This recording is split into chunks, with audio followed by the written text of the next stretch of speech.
आज हम एक बहुत इम्पोर्टेंट टॉपिक इलेक्ट्रोकेमिकल सेल के बारे में पढ़ने लगे हैं। हमारे टॉपिक का नाम है electrochemical cell. Electrochemical cell. Electrochemical cell क्या होता है, इस चीज़ को आज हमने सीखना है। इलेक्ट्रोकेमिकल सेल को हम समझने की कोशिश करते हैं। तो सबसे पहले हम एक फ्लास्क लेते हैं, एक बर्तन लेते हैं।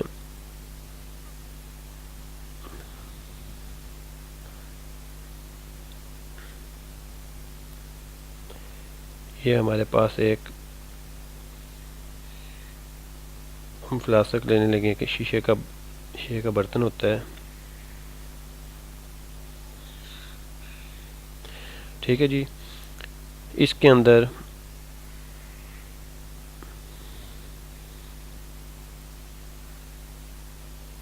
यहाँ पे दो मेटल के प्लेटें लगी हुई हैं। ये हमने दो मेटल की प्लेट्स लगा दी हैं। अब इन दोनों प्लेटों को हमने पीछे एक बैटरी के साथ कनेक्ट कर दिया है। बैटरी के एक टर्मिनल पे पॉजिटिव चार्ज, दूसरे को नेगेटिव चार्ज है। जब यहाँ से हम वोल्टेज अप्लाई करेंगे तो इन प्लेट के ऊपर एक पॉजिटिव चार्ज आ जाएगा और एक के ऊपर नेगेटिव चार्ज आ जाएगा।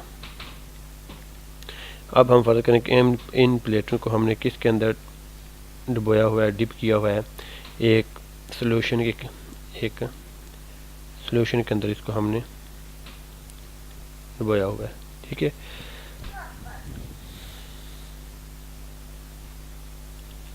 यह सॉल्यूशन किस चीज़ का है? ये एक्वस सॉल्यूशन है सोडियम क्लोराइड का। किसका सॉल्यूशन है? एक्वस सॉल्यूशन है।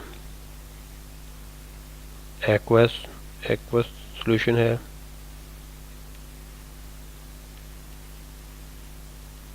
सोडियम क्लोराइड NaCl का। अच्छा, और इसके ये क्या है? ये बैटरी हमने लगाई यहाँ पे, इधर हमने बैटरी लगाई। बैटरी की दो वायर को दोनों प्लेटों के साथ हमने कनेक्ट कर दिया है। इन प्लेट को हम क्या कहते हैं? इनको बोलते हैं इलेक्ट्रोड। क्या बोलेंगे? इलेक्ट्रोड। ये जस्ट क्या है? ये सिर्फ मेटल की प्लेटें हैं। इनको पॉजिटिव और नेगेटिव चार्ज होता है। ये जो बैटरी के पॉजिटिव टर्मिनल से कनेक्ट है उसके ऊपर पॉजिटिव चार्ज आ जाएगा, जो नेगेटिव टर्मिनल से कनेक्ट है उसके ऊपर नेगेटिव चार्ज आ जाएगा। इस तरह जो नेगेटिव प्लेट है ये कैथोड कहलाती है और जो पॉजिटिव प्लेट है इसको एनोड का नाम दिया जाता है।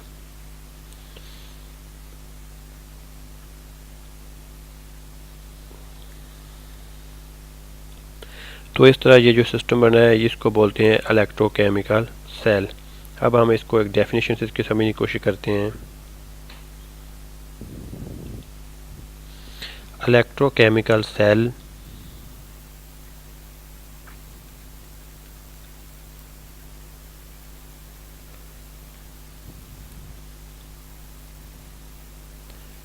is a system in which two electrodes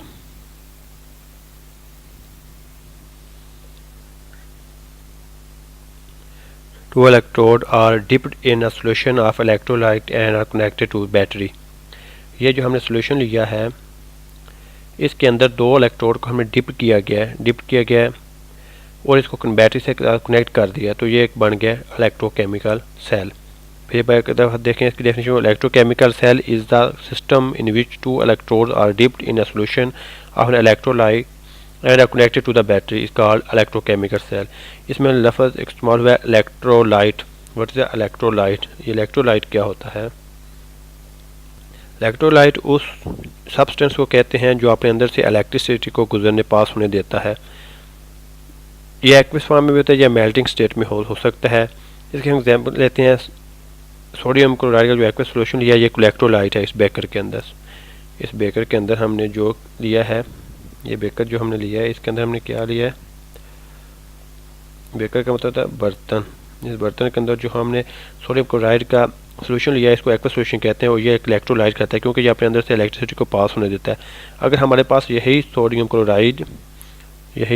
अगर क्लोराइड हमारे पास एक किस फॉर्म में हो, अगर सॉलिड फॉर्म में हो, तो ये अपने अंदर से इलेक्ट्रिसिटी को पास नहीं करता, तो इसलिए ये इलेक्ट्रोलाइट नहीं है। तो ये जब ये सॉलिड स्टेट में होगा सोडियम क्लोराइड, तो ये not conduct electricity, then not conduct electricity, तो इलेक्ट्रिसिटी को ये अपने अंदर से पास नहीं होने देगा। अगर इसी चीज़ को हम क्या करें, इसको हम हीट करें, इस सॉलिड चीज़ को हम हीट दे दें,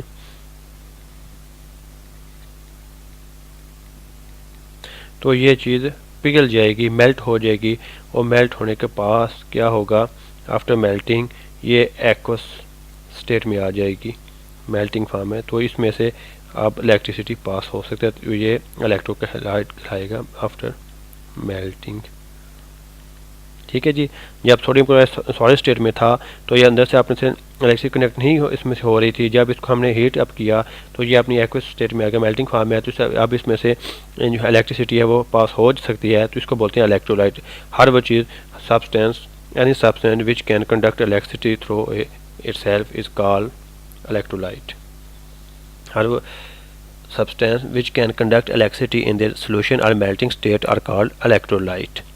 तो इलेक्ट्रोलाइट के एग्जांपल अगर हम देखें, तो इसमें इसकी एग्जांपल में क्या क्या आता है, इसके एग्जांपल में साल्ट भी हो सकते हैं, नंबर 1 साल्ट हो सकते हैं, एसिड हो सकते हैं, बेस हो सकती है, और गुड इलेक्ट्रोलाइट्स। ये सारे क्या हैं, गुड इलेक्ट्रोलाइट्स।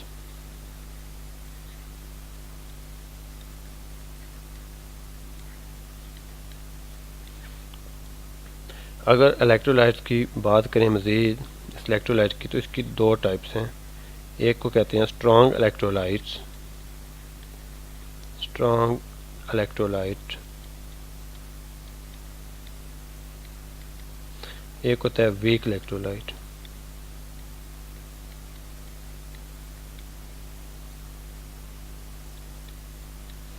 ठीक है जी, स्ट्रॉन्ग इलेक्ट्रोलाइट और वीक इलेक्ट्रोलाइट। इसको अब हम स्ट्रॉन्ग इलेक्ट्रोलाइट और वीक इलेक्ट्रोलाइट क्या होता है, इसको हम देखते हैं। इससे पहले इलेक्ट्रोलाइट की डेफिनेशन लिख लेते हैं।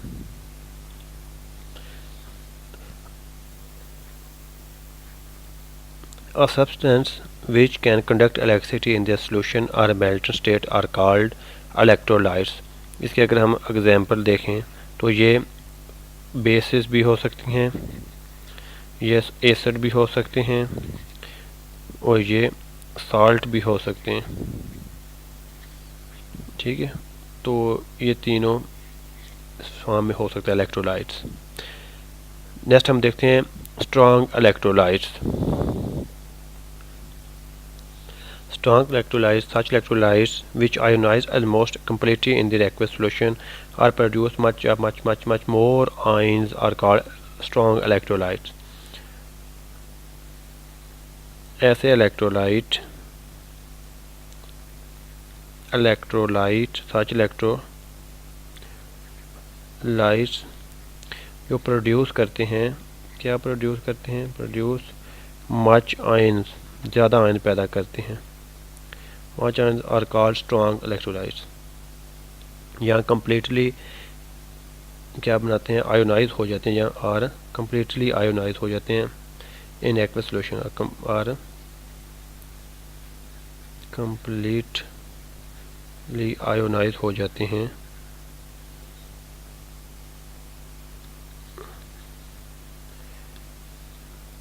In their aqueous solution.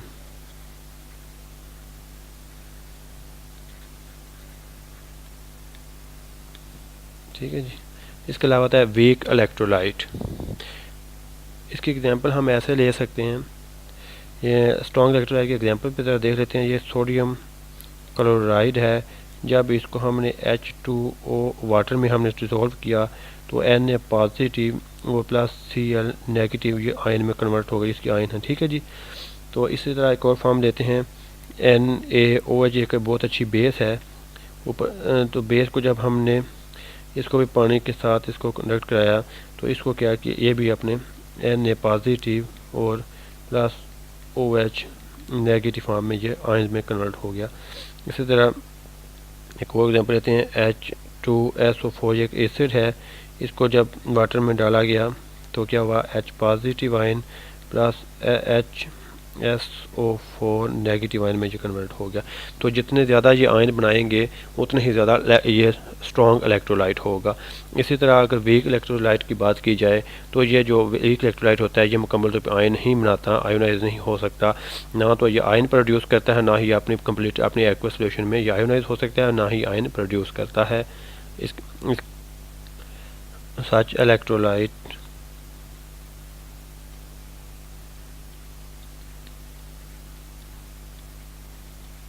such electrolytes which cannot produce